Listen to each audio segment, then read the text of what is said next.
Hi Tom, so can you tell us what's next for Generation Identity? Oh yeah, thanks for having me. So right now, what's next for Generation Identity is basically more of the same. We've got a few campaigns that we're really happy with. We've been focusing on halal food, the problems around burqa, and obviously the big one at the minute, especially after what we saw the tragic events last weekend in Camberwell, knife crime. So we're going to carry on doing our kind of stunt-based activism. We're going to escalate that and take it to different areas of London and different locations and just keep trying to push the conversation towards these issues where we feel like lots of people are really concerned about what's going on, and the kind of response from the political class has been either silence or claiming there's not a problem when there is. What response will that, what shape will that take? Will it be reenactments? How will you get the message across? We'll have the element of surprise, but we'll probably do sort of somewhat confrontational stunts that push it into the public discourse, that kind of surprise the people around them. We'll gain traction on social media, and then by doing this we'll kind of show that there's a big group of people who are really concerned about this, and that pushes that to the forefront of people who make decisions so that they have to at least talk about it. And that's the next step in your evolution?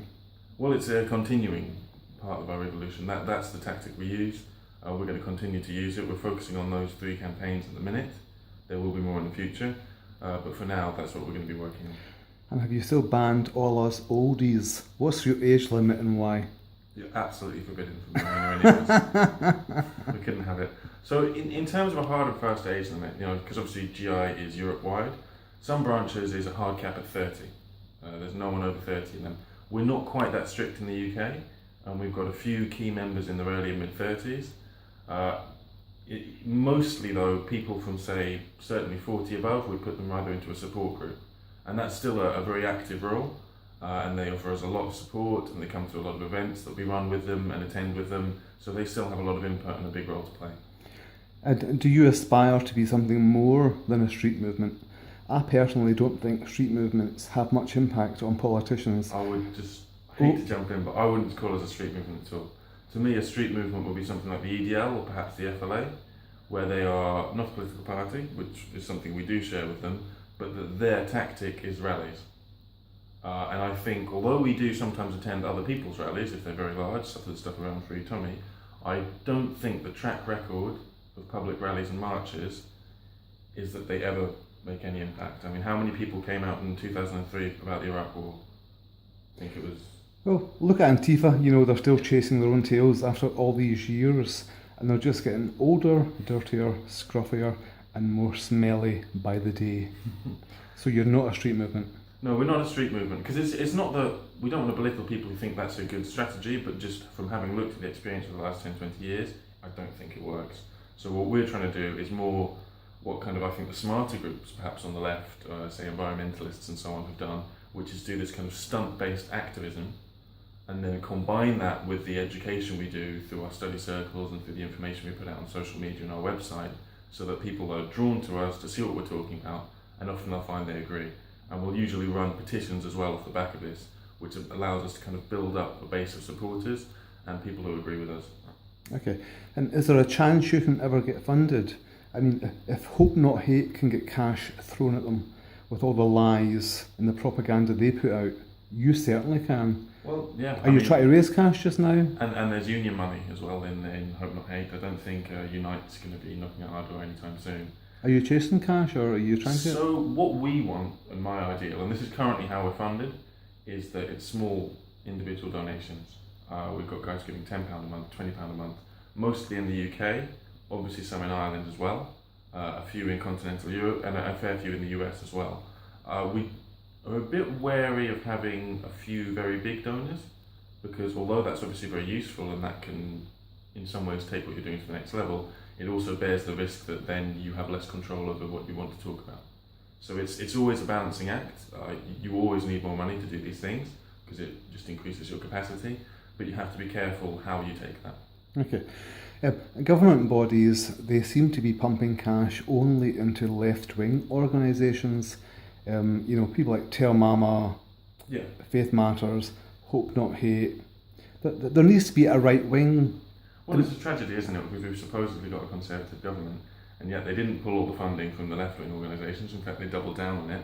And why that is because the left's been very clever with what we call metapolitics, and they've made it so that even if you're on the right, a lot of people morally feel like those left-wing causes are justified and causes on the right are not. So it would be politically difficult for Theresa May to say, oh no, I'm funding Generation Identity, or that's an absurd example, but any group like that, because there's an accepted range of opinions and these people on the left are inside it, but all of these groups on the right are out. Yeah, because I mean, Muslims commit tons of crimes, but there's no agencies set up to deal with and tackle the crimes committed by them, whether they're crimes that are in accordance with Islamic law or just everyday crimes. You know, Wormwood Scrubs has got over 40% of violent criminals who are all Muslims. So where is the agencies set up to document Muslim crimes? There's none. Well, think what would happen if you tried to set one up. You'd be shouted down, you'd be bullied, and that's how they enforce it. There's a kind of social pressure against doing anything like that because it's perceived as being wrong. I think you and Janice Atkinson could set up that kind of organisation. I think you'd be a good match for that to, you know, keep records. So, do you personally have any desire to enter politics? To stand for election? Just anything political.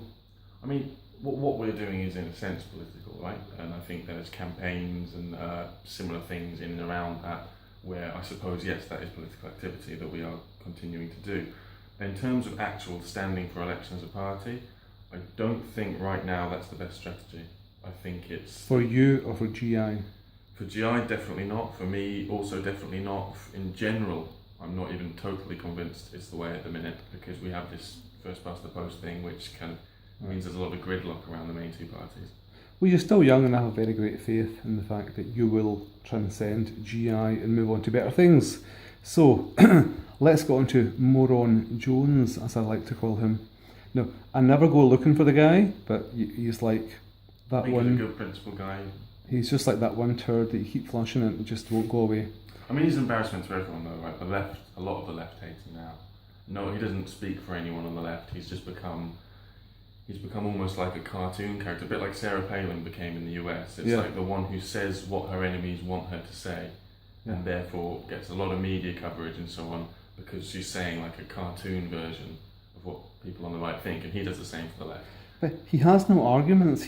All he does is he name calls. On Twitter, he name calls. In The Guardian, he name calls. There's no substantive argument or facts or logic to the point that he's trying to make. And a few days ago, he said he was moaning on Twitter, you know, why do... I mean, all he uses is things like racist, fascist, far-right, neo-Nazi, politics of hate, bigot, etc. So the other day he was whining that socialists are given a harder time in the media than fascists are. I would totally agree. Yeah, it's ridiculous. I mean, part of it is the way Owen justifies that is he claims that none of the socialist mass murderers were actually socialists. He's mad as a box of frogs. He still defends Venezuela. You know what you mean? He sticks to his position. I think if he isn't already a joke, he's becoming a joke to a point where no one's buying it. And the other thing I saw, I noticed last year's Pride, someone was interviewing him and they said, you know, why are you ignoring Islam's treatment of gays? And he said, well, the far right are hijacking it and they're just using Islam's treatment of gays as a political tool to beat other people over the head with.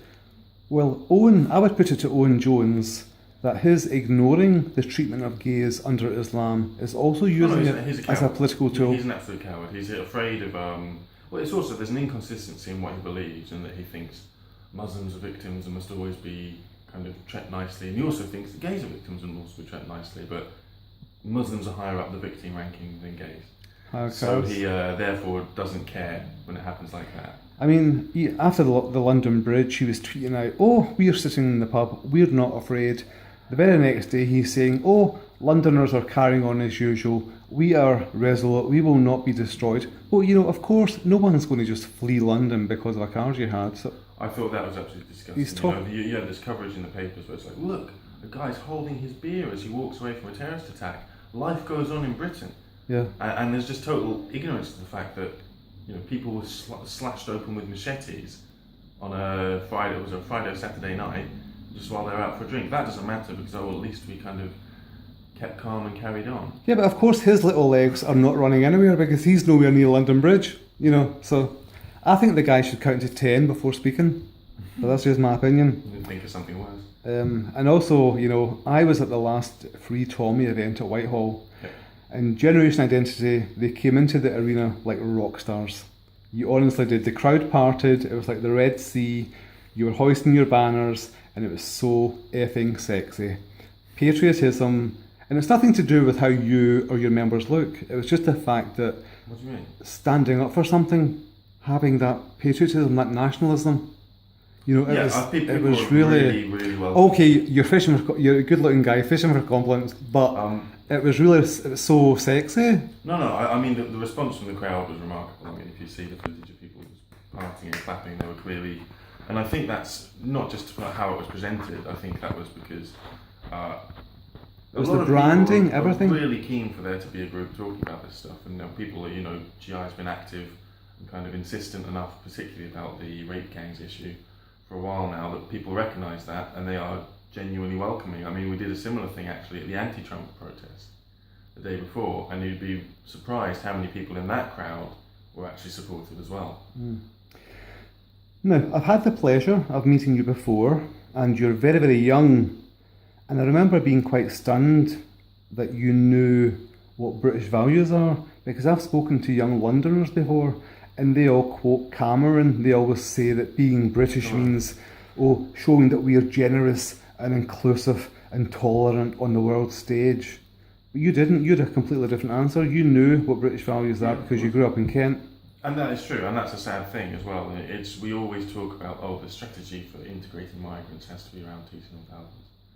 They're not at all actual British values. There's now, I think it's actually mandatory in schools that they come out, but the values they give them are tolerance.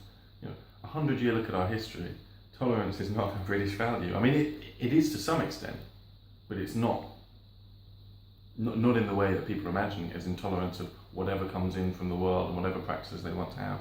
That's not a British value at all. So it's sad, and I think it's obviously a kind of fake thing to push on people, but I think it is really relevant that people who've grown up perhaps in somewhere like Kent or Essex or kind of more rural parts of Yorkshire and so on, they'll be aware of the kind of traditions of our country and how people behave in a way that people in London are not. And if you look at a lot of the social attitudes of people in London, they are markedly different to the outside. And that's not just about gays, where it's been very well documented and so on. That's about a whole host of issues where you've got this new population who hold values completely at odds with everyone else. And I don't think it bodes well for the future. And so generation identity are all about ethno-nationalism. Pluralism. So for me, skin tone matters. I don't care. These people have spent decades building enclaves, and it's perfectly natural. People want to leave the house in the morning, they want to see their skin tone reflected, they want to buy their food substances, they want to buy their tribal clothing, they want to worship their gods.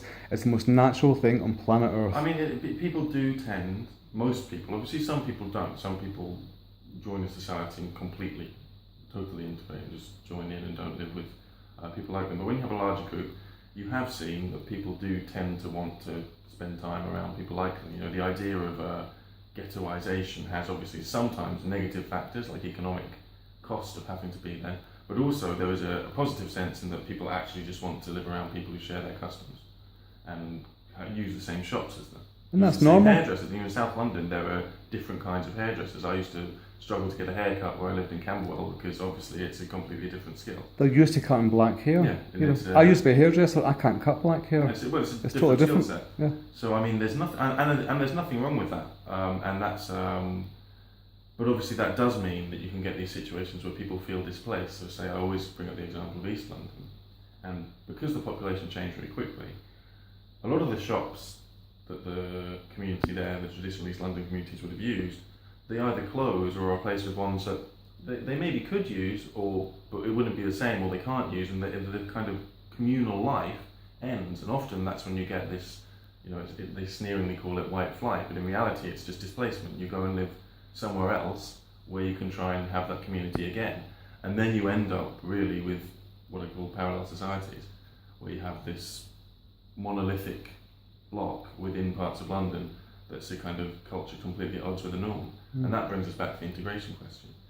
Because you can't integrate if when you arrive into London you're in an area that completely lives in one specific zone. And what's the situation with your job? Any news? So I was in touch with them yesterday. I'm appealing. I'm appealing to be reinstated on full pay. I believe my firing was illegal under the Equalities Act. You cannot fire someone for their views. There's been cases in European courts and under British law as well where that's forbidden. So I'm very confident with the outcome. It's a question of time. Sending everything through with the union. The English Workers Union are kindly helping me with it. So we're just onto the bank. I'm confident eventually, no matter how much it kind of tries to be delayed and so on, it should get a positive resolution, and I am aiming to get my job back. Good. And so communism has made a comeback. You see it. Antifa, lefties, they're flying communist flags. I read that Momentum, the hard left faction, the communist faction of Labour, have taken over the party. Any thoughts on this? And where do you think Labour and the UK are headed? And again, I understand a lot of the time now is we're trying to make communism into a word like fascism that the left uses to attack everyone on the right they don't like. And I think we've got to be careful we don't end up calling people communists who aren't communists. I think there are very few people really reading Marx now. I think there are very few people who really know a lot about the Soviet Union and so on. I think a lot of these guys with Antifa, it's almost like when you see these old white nationalist, white supremacist groups waving around swastikas, they're doing it for a fight. That's my view on Antifa. They wave that flag to infuriate people and start a fight.